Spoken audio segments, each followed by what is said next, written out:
My title is How My Life Changed 10 Years Ago.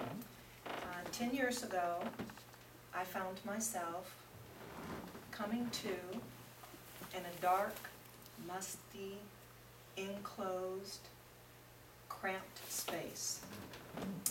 And my hands were tied, my mouth was taped, and I was sore from head to toe as though I had been beaten. And I also felt what I thought was blood running from some orifice in my body, unsure which one or where.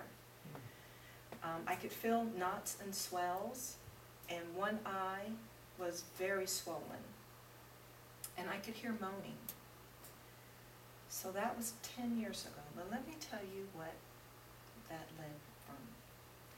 I was, as you see today, I am called Denise Jackson, but my name is Marie-Antoinette Lecoeur, and I was a French undercover agent working in the United States with the FBI on some precious gems thieves. I was set up in the Postal Service as a mail sorter, and the jewels were being transported through your United States Postal Service.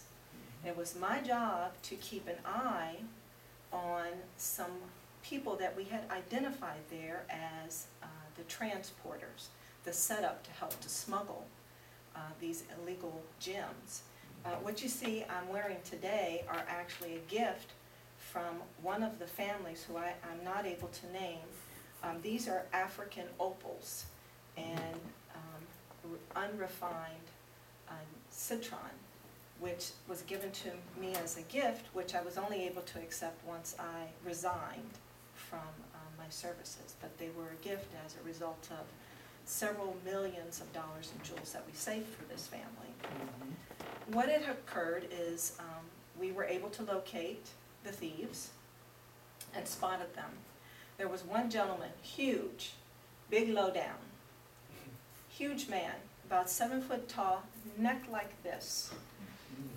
So big that when we were able to pull him to aside and my partners were trying to handcuff him, his arms were so big we couldn't get the cuffs on him. He became violent, and luckily there were 5 of us thinking that we'd be able to handle him. We were no match. He threw us off like we were just babies. I jumped on his back, grabbed a weapon that I had concealed and put it to his neck and shot him. It did no use. He acted as though I had never shot him. He threw us off, began to strangle me, and I passed out. When I woke, I found myself in the situation that I described to you. What I learned was that some of the moaning I'd heard were some of my partners who had been critically injured. And we were able to start communicating. Some of them had not been taped because they were assumed dead already. We were being transported to a location we can only guess was to kill us. We felt the car traveling for hours. We finally stopped and found that we heard talking outside of the car. We heard footsteps come to the rear, and we were preparing ourselves to die. When the trunk opened, my partner, who they had not checked securely enough because they did assume that he would die on the way out to what turned out to be the desert, had a weapon, and when the person opened the trunk, my partner shot 2 people dead. He then was able to pull himself from the trunk. He was mortally injured. He did die, but before he died, he was able to remove myself and my other female partner from the trunk, who they had also beaten very badly, and release us. We were eventually tracked down through locators that were put into the back of our skulls, and we were tracked and found.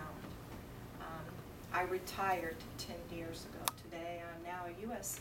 citizen, and I live here with my husband and my 2 sons.